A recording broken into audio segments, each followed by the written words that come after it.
बहुत समय पहले की बात है, जब समय के चक्र ने अपनी गति धीमी कर दी थी और संसार में अधर्म अपने चरम पर पहुंच गया था। पृथ्वी पर अंधकार और पाप का साम्राज्य फैल गया था। मनुष्य ने अपने मार्ग से भटककर सत्य और धर्म का परित्याग कर दिया था। तब ब्रह्मांड में एक नया युग प्रारंभ होने वाला था और इस युग का नायक कोई और नहीं बल्कि भगवान विष्णु का 10वां अवतार कल्कि होने वाला था। पृथ्वी पर चारों ओर अशांति फैली हुई थी। आर्षि मुनियों ने ध्यान करके देखा कि कलयुग अपने चरम पर पहुंच चुका है।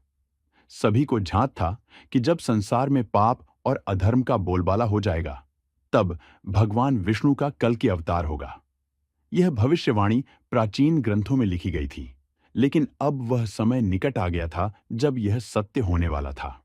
कल्कि का जन्म एक साधारण गांव में हुआ। उनका नाम था कल्कि और वह एक साधारण ब्राह्मण परिवार में पैदा हुए थे। लेकिन उनकी आंखों में एक अजीब सी चमक थी जो उन्हें दूसरों से अलग बनाती थी। उन्होंने बचपन से ही शास्त्रों और अस्त्रों की शिक्षा ली।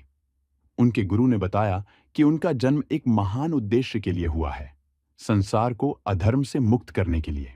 जैसे जैसे कल्कि बड़े होते गए, उनकी अलौकिक शक्तियां प्रकट होने लगीं। वह अजेय योद्धा थे और उनकी तलवार में दिव्य शक्ति थी।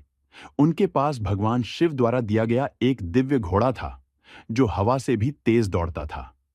कल्कि ने अपने बल और बुद्धि से कई असुरों का नाश किया और धीरे धीरे अपने शत्रुओं की संख्या बढ़ाने लगे। समय बीतता गया और कल्कि ने अपनी सेना तैयार की। यह सेना केवल योद्धाओं की नहीं, बल्कि धर्म और सत्य के लिए लड़ने वालों की थी। कल्कि ने अपने अनुयायियों के साथ मिलकर अधर्म के साम्राज्य को चुनौती दी। उनके नेतृत्व में धर्म की सेना ने अजेय ताकत हासिल कर ली। अधर्म के साम्राज्य के राजा, जिन्हें कैलासुर कहा जाता था, ने कल्कि को चुनौती दी। यह अंतिम युद्ध था जिसमें संसार का भाग्य लिखा जाना था। युद्ध के मैदान में कल्कि और कैलासुर के बीच भयंकर लड़ाई हुई। तलवारों की टकराहट से आकाश गूंज उठा, लेकिन अंत में कल्कि ने अपनी दिव्य शक्ति से कैलासुर का वध किया और अधर्म का नाश किया। अधर्म के नाश के बाद संसार में फिर से शांति और धर्म का साम्राज्य स्थापित हुआ। कल्कि ने संसार को नया युग दिया, जिसे सत्य युग कहा गया।